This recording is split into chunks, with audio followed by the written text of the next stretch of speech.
EP. Hi. Ready? Okay. Hi, I'm Ethan. So this is the fourth kind of episode of this podcasting. And today is a bit special because I only have Ctch smiling with me. Today actually our topic is something that's a bit more serious. And I don't think we're like the most qualified to talk about it, but I think we have all our own fair share of experiences and opinions regarding it. So today we'll be talking a bit more about mental health lah, and I think it comes in light with the whole current COVID restrictions, and also how some of our friends are affected by staying isolated, and also like just school in general, university taking a toll on us. So I hope that this topic and this conversation will bless all of us, and we take something out of it, and also like maybe just provides a new fresh perspective to something that seems very dark and dull. So let's introduce Ctch CFF. Hello, I am Ethan's friend, Cyril. I've known him since we were Sec 1, and actually I've been through a lot of rubbish with this guy. He's been there for me at my highest and my lowest, and we've had a lot of moments and memories together lah. But yeah, so very very happy to be here today. Hope to bring you all a good sharing, a good podcast, I guess. Sorry, my mic kind of dropped. But maybe Sarah, you can tell us about like your school now, what you're doing now, and if you want, you can talk about some of like the achievements that you've had like so far. Anything that's interesting to you? Well, you've known me since Sec 1 in Hwa Chong lah. Yeah. So after JC, I went to law school. I'm in NUS Law right now.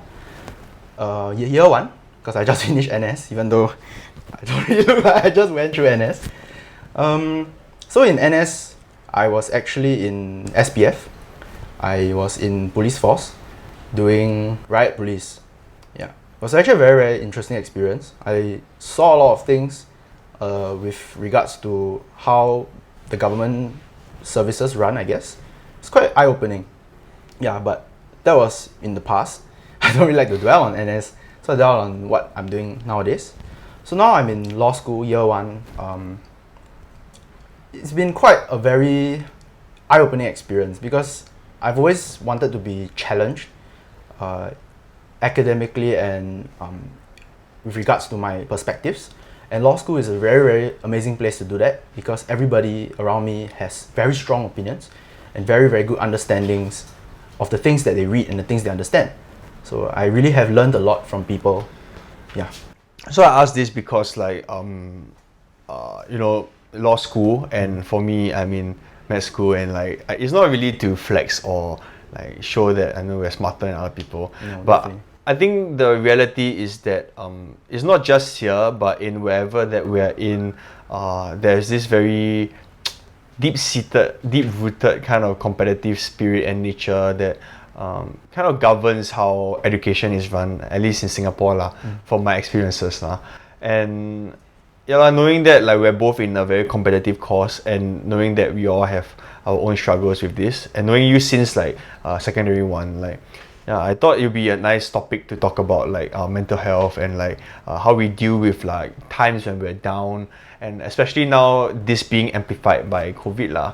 So I think to start that off, maybe I would like to ask like Ctch or Cyril why he chose law, and like what drives him to push forward. Because like from the stuff he showed me, right, like the law, all the assignments, everything is like really, really quite tough lah. And like you said, people are also very bright there. And how do you like manage, your expectations and all this?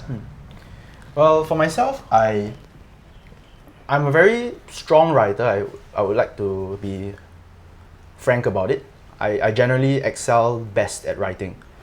And to me, my love for writing and my strength in writing come together in law school. So when I applied for law, it was a rather clear decision for myself. It has been a dream that I've had since I was a kid. And when I finally got the offer of acceptance, I jumped at the opportunity to Smiling. I jumped at the opportunity to actually get into law school. Yeah. And haven't really regretted it since. It's very competitive, definitely. The people I know, common joke is that everybody wants to just quit.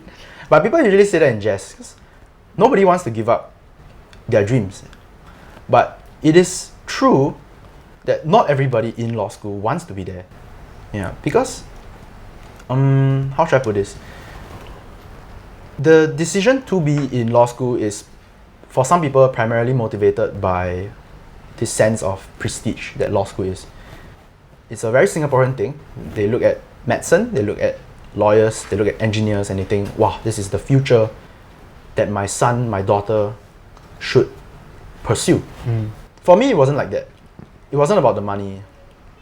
I can say certainly for myself that I genuinely believe that the law is one of the best ways, in fact, it is the final option that people have to seek justice for themselves, to seek damages for themselves. It's the only thing in the system left for them when there is nothing else in the system. So far, I would say my experiences in law school have been very positive. There are some people who are really, really scary. They're in year 1, but they're asking questions that even my friends in year 3, year 4 have not thought about. But it's good that I have met them and come to know them, because it really challenges your understanding, or my understanding, of what Singapore is, what the law is like in Singapore, and how it affects the broader perspectives of the public. Because I feel very strongly for policy and public policy and governance in general. I think it's a good thing to be in an environment where people are thinking about these things and being an active voice in shaping the future of our country. Sounds like I'm giving a political speech. Yeah, actually a bit. You look at me like one of those like politician videos. But okay lah, I think it's nice to know that you have like a solid purpose for why you're going for law and like studying. So I think it's important because for me, like the purpose for which why I want to study medicine is always is because I believe that, like, in terms of what we can do to serve others, especially in the more like developing countries, medicine is the only thing that you kind of need a certificate to dispense to people. It's something that people universally will need, but also like something that could be difficult to provide because there's a lack of expertise or understanding. It sounds very fluffy lah, but I think it is a desire of mine to serve those who really need it lah. Yeah, but with that said, I just wonder whether there's been any time throughout like your short time in law, or even before that in JC, where you really felt like, wow, like life is really not worth living, or like I really want to give up. Not just any times like that. I think it's almost quite sorry, it's just having some mic issues. But I think it's quite sad to say that everybody goes through problems in life. Yeah. Sad, but also quite empowering also, actually. Because the fact that I personally believe if you don't have challenges in your life, then what are you living for? So, suffice it to say that I have been through a lot of difficult times. We all have. I've known him, he's known me. We've been there for each other. Let's not go into that because it digs out a lot of things that have happened before. We don't want to go into that. Yes. But we'll just put it briefly that definitely I've been through difficult things. And I think I've come out of them a better person. Not necessarily stronger, but more aware of my shortcomings and my strengths. And they've made me, as I said, a better person. We'll talk a bit about how my challenge in law school right now is. I think I alluded to this a little earlier, when some people in law school don't really know what they want to do with their law degree after they finish school. And it's because in law school it's a very, very competitive environment even outside of school. Especially when you're a fresh out of school lawyer in a firm. it can get quite cutthroat. I've heard some stories. And there's no mercy to a young lawyer. Mm-hmm. So, it can be very, very challenging. And especially for someone who is our age, or in the cases of maybe my female classmates, 2 years younger than me. And I know what I was like at 19. At 19, I didn't know what I was doing. I was in NS, slaving away, don't know what I was doing with my life. And at that point, I hadn't I hadn't applied for university yet. So I didn't know that I wanted to do law, and I hadn't gotten the offer. So it was not really didn't know I want to do law, but didn't know that this offer didn't have this option. Yeah.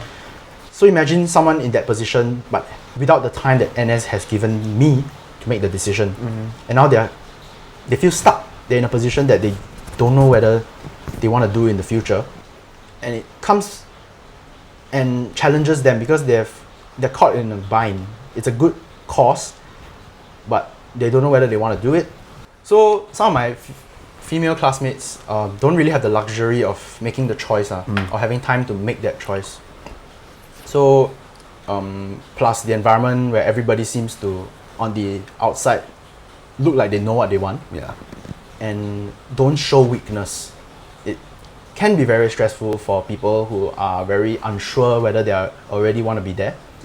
And even if they do want to be there, the environment is really quite scary for some people at times. And for myself, there have been times where I felt that, but I do want to be here, and I am happy to be challenged, and I feel like I really am learning things. So I feel like I've been happier, most happy actually, for the entire year when I started law school. Wow. But I am aware of how some people find university in general to be a huge change in their lives, and it can be a struggle for them. I see. Yeah. I think maybe I'll just share a bit about like school and how it has affected me, or like it has helped me. And also, and after that we can talk about like the more darker topics, like more serious topics. About like mental health and all this lah. But I think for me, I feel that like school and like learning, med school, law school, whatever school, like there are always times where we face very similar struggles, which is I guess like there's a common term, they call it imposter syndrome lah, where like you don't really know whether you belong here, you don't know whether your works will pay off in the future. You kind of lose a sense of purpose, you don't really know what's going on. And then when that happens, like you struggle to work hard because like you feel like you amount to nothing, and then like it really takes a big toll on your mental health because you're not very sure whether this is something for you and whether it's something that you can do long term lah. And more than that, is also comparing yourselves to other people. Like what you mentioned just now, like people are very solid. We have a lot of friends that are very smart, they're very brilliant, and sometimes we do have our own sparks of brilliance, but like I think that's just human nature. We tend to overlook our own like the things that we do well, and then we compare to others and see that actually they are doing so much better than us. But I guess like the thing I've learned thus far is that like, how to put it? Like I feel like for me, it has inspired me to want to be a source of support, a source of like light that can shine into others' darkness, so that they know that actually this guy is struggling with the same thing, and we can talk about it, and I'm not alone. Yeah. Like sharing your burdens, is it? Yeah, like sharing my burdens and like building each other up without having to be embarrassed and without having a fear of like being stabbed at our most vulnerable points lah. But ultimately in med school, like comparing myself to the highest, like the most amazing people, neurosurgeons lah, compare ourselves to like plastic surgeons, compare ourselves to like researchers that are like the prime of their field. It's very easy to get lost in this like ocean because you really don't know what you're doing. I'm just like a year 3 medical student that stepped into like a clinical setting for the first time in my life, and like the first day I just getting like slapped left, right, center. I'm trying to talk to this uncle, and then the uncle is not giving me the information that I want, and then I don't know how to present to my doctor, and then like it gets overwhelming lah. I think school is just like that. Yeah, but having a purpose and like turning back on that and going back to that, and then being a source of support for each other and having friends that are supporting you, I think these are things that tide me through life. Of course, there's a religion aspect for me. Like I believe in in Christianity, but I think most importantly is that we have community and we have a support that brings us through this lah. Yeah. So I guess now we have a kind of clearer picture of what we're doing. Mr. Lawyer, yeah, Mr. Doctor. yeah, but we can move on to talking about how our mental health has been affected in the past 3 years, because I think there has been a shift in regards to how people are perceiving it. I hope that in the future stigma revolving around mental health can eventually be minimized, but in this time it has been quite amplified in my opinion, with so much time spent at home alone or with our family members. So maybe if you want, you can share about any instances of that happening in the past 2 years when COVID hit. I think that with mental health, the problem is that it is invisible. Yeah. So, if people are suffering, it's almost impossible to realize. Yeah. Maybe the most telling things you could notice is maybe a change in behavior. Suddenly, someone who is usually very bubbly is not talking to you anymore. I mean, you know me lah. I have had times like that, but thankfully it wasn't anything that was long-lasting or serious. Yeah.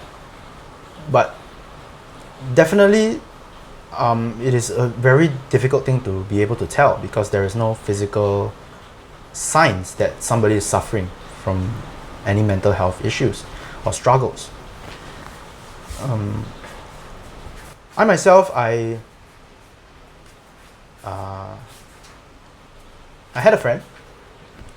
Yeah, he was struggling lah, and unfortunately, he did not seek the help that he should have went to find, and he's no longer with us. Yeah, and it was quite shocking and sudden because when I knew him, he was very, very normal. He was just like you and me. We have our moments of joy, our moments of happiness, our moments of struggle. But he seemed, all in all, a good person, an average kid. And he made a very drastic and unforeseeable choice. And it did affect the ones he loved around him, and even those that he may not be very close to. But that's a very, very heavy topic. So we'll go back to the mental health aspect. In general, because it's invisible, people are often struggling in silence. So the thing is, as people and as friends, we try to be there for our friends. Yeah. But if they don't even let us know that they're struggling, we generally don't want to impose and intrude on their lives. Like if I'm having a bad day, but I've actually been struggling with maybe some really difficult issue for the past week. If you ask me, I'll probably just be defensive and say, no, I'm just having a very bad day. And then that will be the end of the topic. But I think it's important, as Ethan said, that we have a very strong sense of community, especially when we are already in a very isolationist state of affairs today. It's more important now than ever to reach out to the ones that we care about, and even the ones that we may not talk to often. Yeah, just be there for them and be more willing to listen to them. Yeah. It was quite shocking for me lah, I would say. I was struggling a bit. It's not that we were very close, but it made me realize just how quickly things can change and how much I had to change, I guess. And it also brought forward a wave of bad news, per se. Like the news nowadays has been quite once in a while you see one of these cases, and it's just tragic all around. You really don't want it to happen. So if people are struggling, honestly, do reach out to them. Yeah. And if you are struggling, do reach out for help. Yeah. Wow. Oh my gosh, my mic. Anyways, okay, I'm no expert on mental health. Yeah. None of us are experts. Yeah, and I don't want to let what I'm saying affect your and generalize what anyone with mental health is feeling, or anyone who has friends with like struggles with mental health is feeling. But I think for myself when I was younger, like I don't know lah, I don't want to say like, you know, I have depression or I have like something like that, but I feel like there were times where it could have been that bad. It could have been like to the point where, you know, I feel like life is not really worth living. Like, would we call that suicidal thoughts? Maybe, but I just felt very bad about myself, lor. I really had a lot of self-esteem issues, and I don't know where that stems from, but I think it's just difficult because, like what you said, it's invisible. But on the other hand, because of the stigma, because of, you know, our own understandings of ourselves, we might not think that we are struggling. And because of this, maybe it's pride, maybe it's like, you know, we convince ourselves that we're okay using like indicators like our studies or our family or friends. Sometimes we ourselves don't see it, or we ourselves don't think we need that help lah. And it's very scary to tell others that we need help, to tell ourselves and accept that we are someone that is broken and we need help. I think that's another prong of why mental health is very, very debilitating, because on one hand you're suffering, on the other hand you don't want to admit, or you cannot admit that you're suffering. Yeah, it's not the same for everyone, but it's something that I felt when I was younger.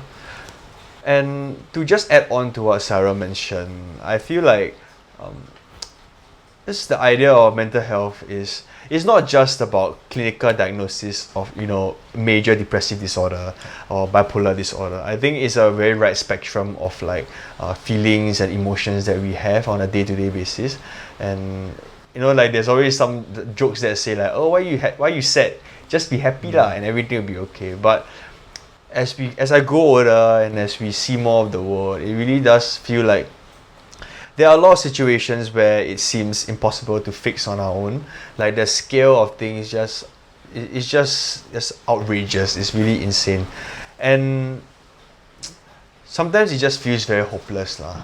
But I think the best thing that I've done for myself is really, I think for me would be my religion and also my community. To know that, like, you know, there is a higher power out there that cares for me, like my God that loves me and has a plan for me.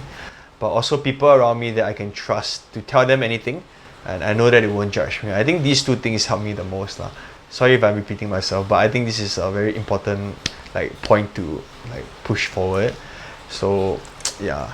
But another thing that I like to add about this mental health thing is like the fragility of human life. Like, you know, going to the wards and seeing how easy it is for someone to get into the ICU, how easy it is for someone to lose a limb, to lose a certain neurological facet that they have. Like just maybe a 60-year-old man that like suddenly exert himself and he gets a stroke. Like, it's very easy to lose people around you, very easy to lose yourself. It's very important to cherish like those around you and cherish the experiences that you have. Yeah, but ultimately this is not a preaching session. It's just something that I've thought about and reflected and kind of came to a conclusion, because it's just very scary lah. Having some friends of my own that do struggle with self-worth, and myself struggling with self-worth as well. Like, yeah, it's a really, really real thing, and let's not belittle it lah. And I think it's important to not look down on others who are going through this, but to try to understand, to try to listen to them. Sometimes you don't even have to say anything to like give them support. Yeah, I think the most important thing when people are struggling is to acknowledge the fact that they may need help. Yeah. It's very dangerous to be trapped in your own head, to be thinking that only I care about myself, that nobody cares about myself. Because when I was younger, I struggled with this a lot lah. Actually, Ethan knows. Ethan has been telling me to be more open, to open myself up more actually.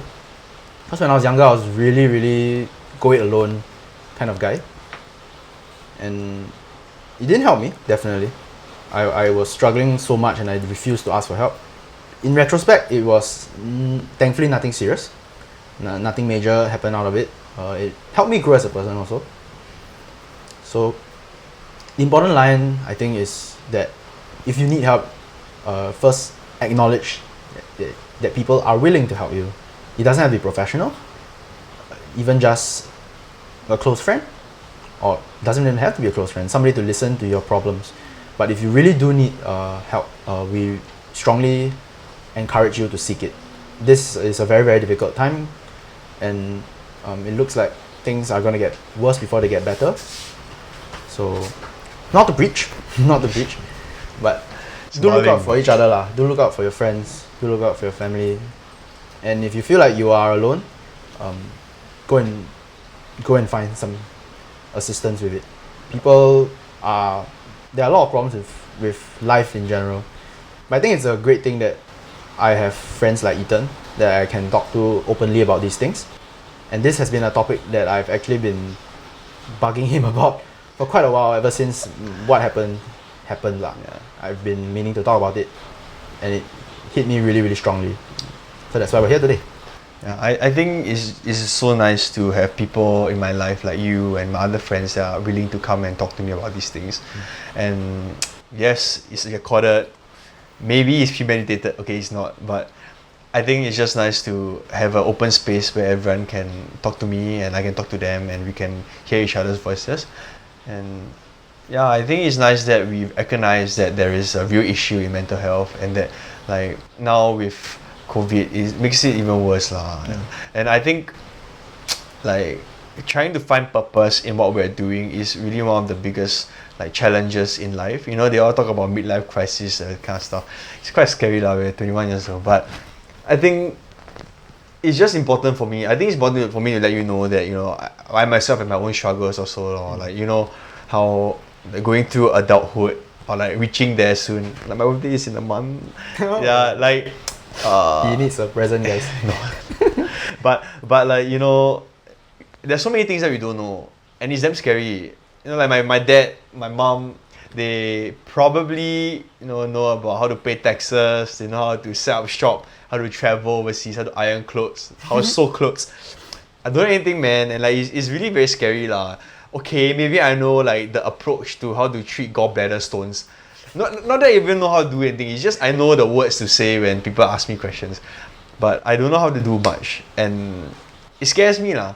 But knowing that there's a legion of friends that I have that also go through this or have their expertise in some areas, that gives me hope lah. That, you know, I can learn, I can grow, and, you know, I am safe lah in this place. So like, yeah, this conversation is very raw. It's a very heavy topic today lah, but it is definitely a good and timely self-check also. Yeah, and for those who need to hear it, I think it's okay to feel vulnerable, and it's okay to feel alone. Yeah. But as Ethan said, he's thankful for his circle of friends, his support structure, and I am too lah. Wow, this got down real Today's quick. topic is really, really heavy, but I think one good thing that we can draw from it is that we both have a clear idea, or rather, end game in mind. Yes. End game. We don't know what we want to do in 10 years. For all we know, I may no longer be practicing law. He can't really not do medicine. He has to kind of commit to it. But which field of medicine? Maybe he wants to do academic. Maybe he doesn't want to do it now. But in 10 years, we never know. And I think it's good to have dreams and to have goals to work towards, because it keeps you busy. Yeah. Keeps you driven. Gives you a reason to face every day lah. It sounds very, very cliche and quite cheesy, which I frankly don't think is characteristic of me, but I guess it also shows that what I've been through and what I'm now proud to be able to share. Yeah, to be able to say firmly that this is what has made me the person I am today lah. Wow, it's just very nice to hear, like, because like I know Sarah for very long, and like I'm sure we all have our different breakthroughs, but I feel like now that he's, you know, in this state, it's like a lot easier to talk to him about like these things. Because in the past he would just like he just burrow himself and just disappear for like a few months, and then he'll come back and then we just have a bit of fun. Then he'll like repeat again that kind of cycle. But you know, we all grow, and I think it's important to let ourselves know and our friends know that whoever they are at that moment will not define them for the rest of their lives. You know, like there's all this. Okay, later I can, but like you know, cancel culture, right? Like they always bring back all the topics or the things that they have done wrong in the past. I mean, I have my own fair share of like wrongdoings. Like I've done stupid things in school. I've said stupid things. I have like it's just dumb lah. Let's not talk about it. But it's just I think I'll probably cut this part out, so it doesn't matter lah. I don't say. No lah, but it's just like knowing that like we have an element or we have a potential to shape our future. Yeah. And what we do in today will matter in time to come. So I think it's important not to like look down on the potential that we have at like really at the edge of our life starting at this point. And most importantly, don't get caught in negative feedback loops lah. Wow. It is very easy to be comfortable with our lives, and then when things go wrong, to just dwell on why did the thing go wrong and only worry about how uncomfortable it makes you feel. I think it sounds very guru-ish. I'm not a guru, but the right way to look at things is to see what you can learn from it. Yeah, and a lot of things in life actually are lessons. Yeah, quoting from Jin Hao. Yeah, actually, we know we all like small same circle lah. So yeah, so we all have very similar ideas actually. Everything is either a lesson or a blessing. Did he say the same thing? No, he said you win or you learn. Okay. That is how I would phrase it lah. Lawyer speak. Okay, just kidding. Okay. Just kidding. But yeah, so we try to end today on a more positive note. Yeah, and just grateful to be here and hope to see where Ethan goes in 15 years. If I'm alive. No such thing. Yeah, definitely alive. Yeah, we look to the future with good vibes. Good vibes. Yeah, and it's TI grand final, so you gotta go and watch it. But this part is gonna be cut. Yes, probably. But I just thank whoever that is like has stayed long enough to finish this video. It's like 30 plus minutes probably. But yeah, if there's anyone or anything that you want to share with me or any of your friends, I think they are probably very open to hearing your stories. They're hearing your struggles, and you know this podcast or whatever is not meant to attack or like preach anyone, but it's really just to record a conversation that I had with my friend. And yeah, I hope you've enjoyed. I think the next topic, I don't know, I haven't thought about the next topic. No worries about it lah. But yeah, I hope you all enjoyed this episode lah. Like it's a bit darker than expected, but the word is heavier. It's not dark. Yeah, we're both very heavy lah. Alright, thank you so much. Thank you. Please subscribe and watch my videos, please. Okay, I'm not gonna put that in. That's very cringe. Oh, good job. Okay, lucky the conversation just flow. I feel like it's quite shared because like there's so many